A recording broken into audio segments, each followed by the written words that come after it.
ನಾಡಿನ ಸಮಸ್ತ ಜನತೆಗೆ ರಕ್ಷಾಬಂಧನದ ಹಾರ್ದಿಕ ಶುಭಾಶಯಗಳು.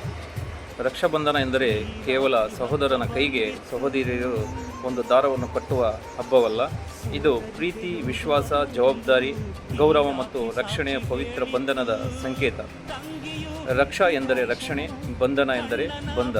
ಹೀಗಾಗಿ ರಕ್ಷಾಬಂಧನ ಎಂದರೆ ಪರಸ್ಪರ ರಕ್ಷಣೆ ಮತ್ತು ಪ್ರೀತಿಯ ಬಂಧವನ್ನು ಬಲಪಡಿಸುವಂತಹ ಒಂದು ಪವಿತ್ರ ದಿನ. ಜನಪದ ಪರಂಪರೆಯಲ್ಲಿ ಹಲವು ಕಥೆಗಳು ಕಂಡುಬರುತ್ತವೆ. ಅವುಗಳಲ್ಲಿ ಪ್ರಸಿದ್ಧವಾದ ಒಂದು ಕತೆ ಶ್ರೀಕೃಷ್ಣ ಮತ್ತು ದ್ರೌಪದಿಗೆ ಸಂಬಂಧಿಸಿದೆ. ಜನಪ್ರಿಯ ಪರಂಪರೆಯ ಪ್ರಕಾರ ಶ್ರೀಕೃಷ್ಣನ ಬೆರಳಿಗೆ ಗಾಯವಾದಾಗ ದ್ರೌಪದಿಯು ತನ್ನ ಸೀರೆಯ ತುಂಡನ್ನು ಹರಿದು ಅವರ ಬೆರಳಿಗೆ ಕಟ್ಟಿದಳು. ಆ ಪ್ರೀತಿಯ ಪ್ರತಿಯಾಗಿ ಶ್ರೀಕೃಷ್ಣನು ದ್ರೌಪದಿಯನ್ನು ರಕ್ಷಿಸುವ ಭರವಸೆಯನ್ನು ನೀಡಿದನು ಎಂದು ಕತೆ ಹೇಳುತ್ತದೆ. ಈ ಕತೆ ಇಂದು ರಾಖಿಯೊಂದಿಗೆ ಸಂಬಂಧಿಸಿದ ಅತ್ಯಂತ ಜನಪ್ರಿಯ ಪರಂಪರೆಗಳಲ್ಲಿ ಒಂದಾಗಿದೆ. ಇನ್ನೊಂದು ಪುರಾಣ ಪರಂಪರೆಯಲ್ಲಿ ಇಂದ್ರ ಮತ್ತು ಇಂದ್ರಾಣಿ ಕಥೆಯೂ ಕೂಡ ಬರುತ್ತದೆ. ದೇವತೆಗಳು ಮತ್ತು ಅಸುರರ ಯುದ್ಧದ ಸಂದರ್ಭದಲ್ಲಿ ಇಂದ್ರಾಣಿಯು ಇಂದ್ರನ ಕೈಗೆ ಪವಿತ್ರ ರಕ್ಷಣಾ ಸೂತ್ರವನ್ನು ಕಟ್ಟಿದಳು ಎಂದು ಭವಿಷ್ಯ ಪುರಾಣದ ಪರಂಪರೆ ಆಧರಿಸಿ ವಿವರಣೆಗಳಲ್ಲಿ ಹೇಳಲಾಗಿದೆ. ಇದರಿಂದ ಒಂದು ವಿಷಯ ಸ್ಪಷ್ಟವಾಗುತ್ತದೆ. ರಕ್ಷಾಬಂಧನದ ಅರ್ಥ ಕೇವಲ ಸಹೋದರನು ಸಹೋದರಿಯನ್ನು ರಕ್ಷಿಸಬೇಕು ಎನ್ನುವುದಕ್ಕೆ ಸೀಮಿತವಲ್ಲ. ಇದರ ಮೂಲ ಭಾವನೆ ನಾವು ಒಬ್ಬರೊಬ್ಬರಿಗೆ ಬೆಂಬಲವಾಗಿರಬೇಕು ಎನ್ನುವುದಾಗಿದೆ.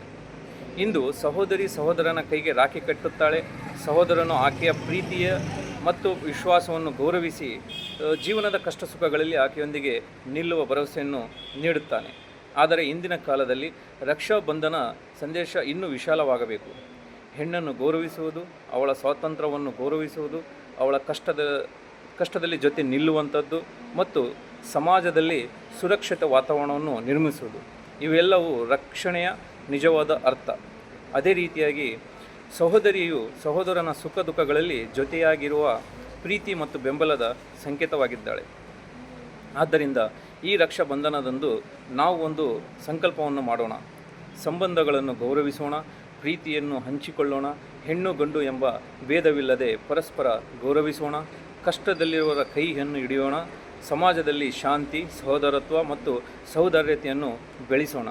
ರಾಖಿ ಕೈಗೆ ಕಟ್ಟುವ ಒಂದು ದಾರ ಮಾತ್ರವಲ್ಲ, ಅದು ಹೃದಯಗಳನ್ನು ಜೋಡಿಸುವ ಬಂಧ, ಅದು ವಿಶ್ವಾಸದ ಸಂಕೇತ, ಅದು ಪ್ರೀತಿಯ ಭರವಸೆ, ಅದು ಪರಸ್ಪರ ಗೌರವದ ಪ್ರತಿಜ್ಞೆ. ಈ ಪವಿತ್ರ ರಕ್ಷಾಬಂಧನವು ಪ್ರತಿಯೊಂದು ಕುಟುಂಬದಲ್ಲಿ ಪ್ರೀತಿ, ಸಂತೋಷ, ಆರೋಗ್ಯ ಮತ್ತು ನೆಮ್ಮದಿಯನ್ನು ತರಲಿ ಎಂದು ಹಾರೈಸುತ್ತೇನೆ.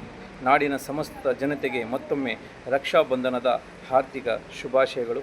ಇಂತಿ ನಿಮ್ಮ ಸಿರಾಜುದ್ದೀನ್ ಮಾಡುವಂತಹ ನಮಸ್ಕಾರಗಳು. ಧನ್ಯವಾದಗಳು.